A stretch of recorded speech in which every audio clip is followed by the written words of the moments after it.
Ana tili, vatan tili marafonu devam ete.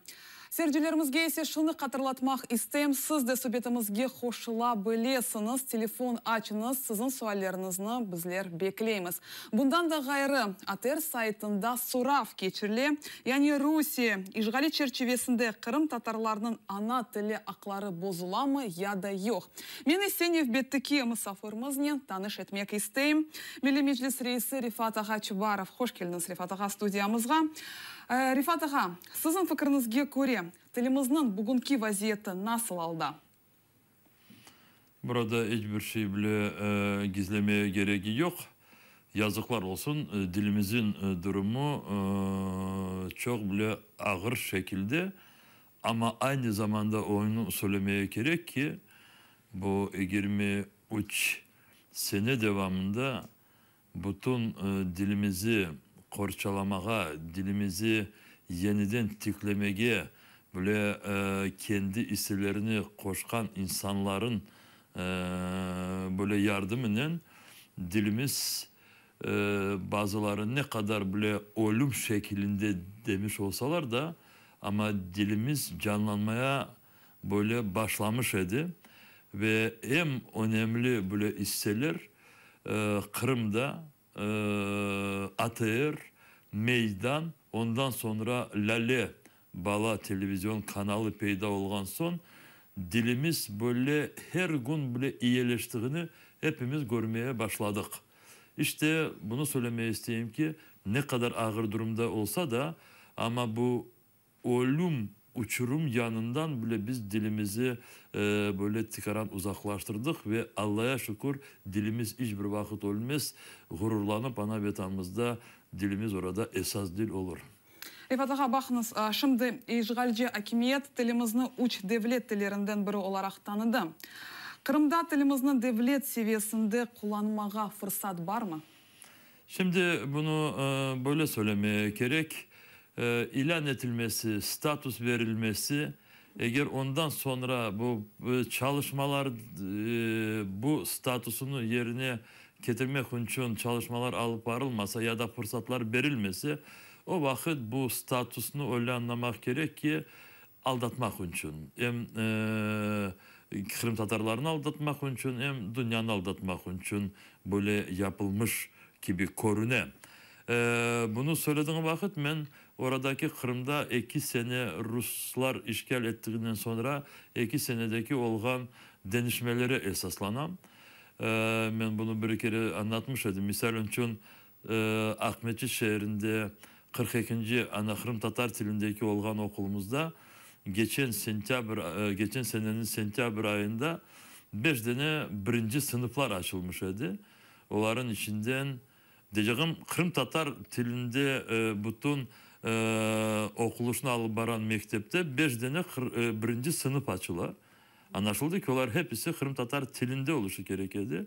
Çünkü Kırım Tatar Milli Mektebi, Kırım Tatar talebeleri, ama o 5 sınıftan 2 tanesi Rus dilinde açıldı.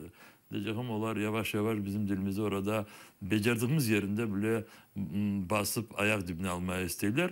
Ama ondan da başka bu devlet dili demesi kuru tahtaları değiştirmek değil de bu binaların duvarlarında. Ama ne kadar hazır olmasalar da, ama adım adım bu devlet dili deyip ilan edilen dillerini devlet strukturalarında çalıştırmak için adımlar yapmaya gerek. Misal için bunu ben daha Ukrayna zamanında da ne kadar söylemiştim. Ama aynı şu insanlar bugün de devam ederler orada Kırım idareliğini. Konstantinov ya da bilmeyeyim Magilov yerine başkası geldi, Aksyonov geldi ya da bir şeyler.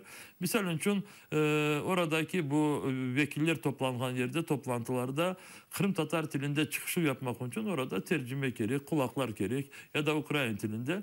Tamam, eğer şimdi oradaki Kırım'da bazı bizimkileri aynı ters fikirde olanları Refat yalan söyle demiş olsalar, aman bu gelecek toplantıda çıksınlar oradaki minbere de ve Kırım Tatar dilinde başlasınlar, bakayım ne olacak? Becermezler. Şimdi evet. Kırım'da dekorasyon yapılabilir. Tiyatroya gelirsin de bile bir dekorasyon görürsün, onu yaparlar. Çünkü Putin böyle dünyada Kırım'ı anlattığı vakit, her vakit biz Kırım Tatarlarga ya da Kırım Tatar dilini devlet statüsünü verdik de ve bana o kadar işte biz onlara böyle bir yardımcı olduk deyip kendisini göstermeye çalışa. Ama işte söylediğim gibi bu böyle bir dekorasyon oldu. Ama diğer yönelişlerde bu dil verdik dedikleri zaman her bir yerde bütün bizim milletimizin medeniyetini, tarihini, böyle duygularını böyle basmak için, ayak dibine almak için onlar kendi işlerini yaparlar. Rifat ağa, mına bu yıl çoğusu bizim баларımız mekteplerini bitirirler ve elbette ki Ukrayna'da tahsilini devam etmek isterler. Bildiğimiz gibi Tavriya Milli Üniversiteti açılacak. Bu hakkında nasıl malumatlar var?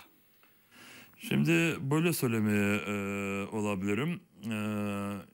Her bir taraftan Ukrayna devleti tarafından ya da bizim bile başka arayıp meydana getirgen böyle çarelerden oradaki bizim yetişmiş ya da mektebini bitirgen okucularımızga kendi bilgilerini devam etmek için, üniversitelere girmek için bazı fırsatlar var. İstediğimiz kadar değil ama var. Bilirsiniz işte Ukrayna devleti oradaki okullarını bitirgen talebelerge böyle bir yol gösterdi ve onların bu Marif Bakanlığı göstergen kaynaklardan yani bağlanmaya gerek ve kimler Ukrayna üniversitelerine okullarını devam etmeyi isteseler onların böyle çareleri olacak. Aynı zamanda Kırım ya da Simferopol Üniversitesi şimdi burada yeniden kendi işini başlayacak. Ben onların da çok böyle fırsatlarını da söylemeye olmam. Devam ediyoruz bu Kazarin'den Vladimir Kazarin'den konuşmaya bu meselelerde. Ama orada humanitar bu yönelişler hepsi olacak.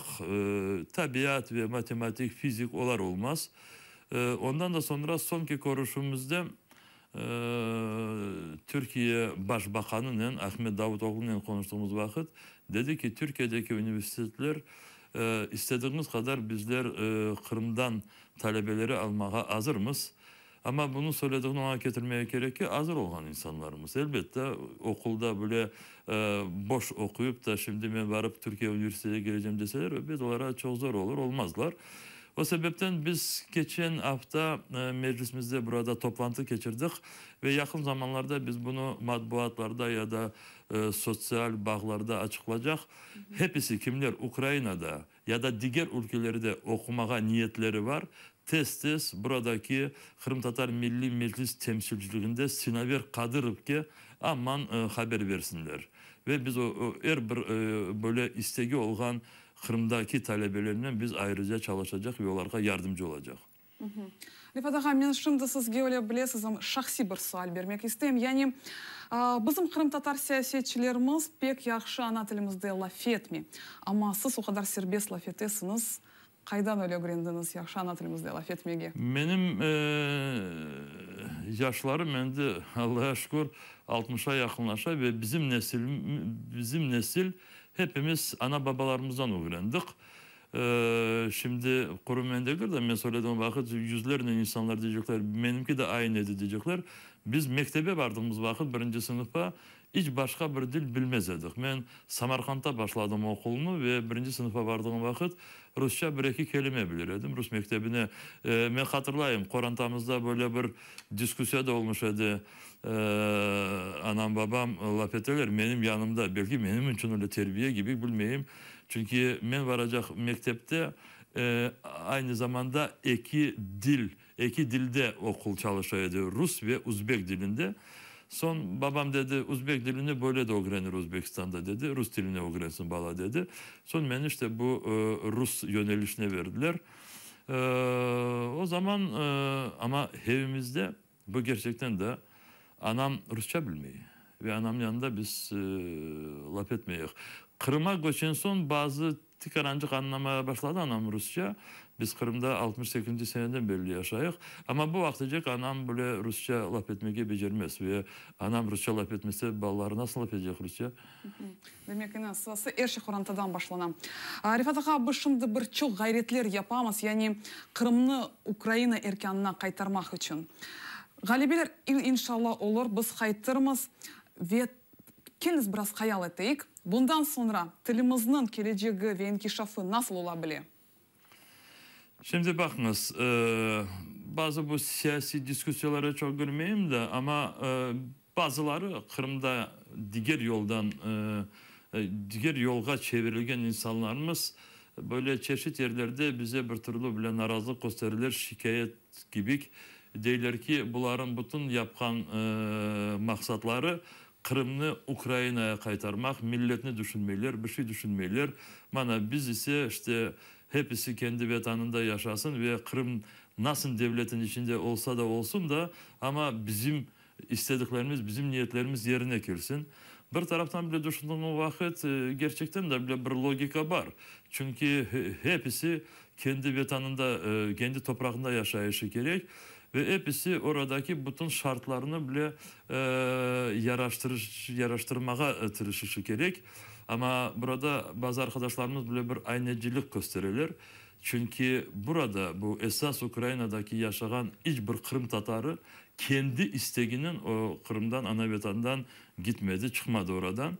Bazılarımız için mahkeme davalar açıldı. Bazılarımızı mecbur ettiler. İşte bunu birinciden söylemeyi isteyeyim. İkincisi, şimdi Ukrayna'nı, Rusya'nı aramak değil. Şimdi biz bu devletin içinde vatanımıza böyle dönmesini devam ettik. 90'cı senelerde Sovyet Birliği parçalangan son, dağılgan son ve bu devletin içinde, Ukrayna devletin içinde demokrasi şartlarını getirmesi için bizler de millet olarak çok isteğimizi koştuk. Ve gerçekten de şimdi Ukrayna bu bütün insan hakları standartlarını kendi bu iç politikasına gerçekleştiren. Ve şimdi ben onun için insanlarımıza hepinize diyeyim. Başta kendi kendinize cevap veriniz. Bizim Kırım Tatar millet olarak Rusya'nın bu politika sınırlarında, bu duyguların içinde, onların duyguların içinde bizim geleceğimiz var mı, yok mu? Ya da Ukrayna bu demokrasi daha çok gerçekleşse, daha çok kuvvetleşse ve Ukrayna Avrupa Konseyi'nin azası olsa ve bizler buradaki bütün bu tamirli diğer milletlerinden birleşsek, o vakit burada ziyade mi fırsatlarımız yoksa yok. Eğer buna bile cevap arasalar, o zaman milletimizin geleceği ve dilimizin inkişafına böyle bir prognozları vermesi çok kolay olabilir. Çünkü demokrasi ülkede hiçbir milleti mahsus bile parçalamak için ya da dilini yok etmek için hakimiyet hiçbir vakit çalışmaz. Rusya bugün ve uzun zamandan böyle geldi. Demokrasi bir ülkede gir. Rusya'da şimdi ne kadar çok milletler olsa da bu milletleri böyle gösterip yapıp ama aynı zamanda çalışmalarının bu milletleri düşürmeye, soğuklatmaya, bu milletleri yok etmeye onlar bu işlerini alıp baralar. Rifat ağa, yazık ki vaxtımız sonuna geldi. Biz sizge can yürekten minnettarmız. Çok sağ olunuz. Men ise şunu aytmak isteyim. Şüphesiz tilimiz baylığımızdır. Büyük sırrımız, iftiharımızdır. Ne yazık ki tarihi vakalardan dolayı tilimizin inkişaf yolları kesilgen edi. Ve bunun tesirini hala da duymaktayız. Lakin halkımız yaşa eken. Yüreklerimizde vatan sözü muhur gibi pekingen eken. İşençimizni kimse söndürmez. Bu büyük güçümüz tuğgan tilimizden bizni kimse marum kaldırmaz. Gelir bizim kunumuz ve ana vatanımızda her yerde tek ana tilimiz yankırar.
Türkiye.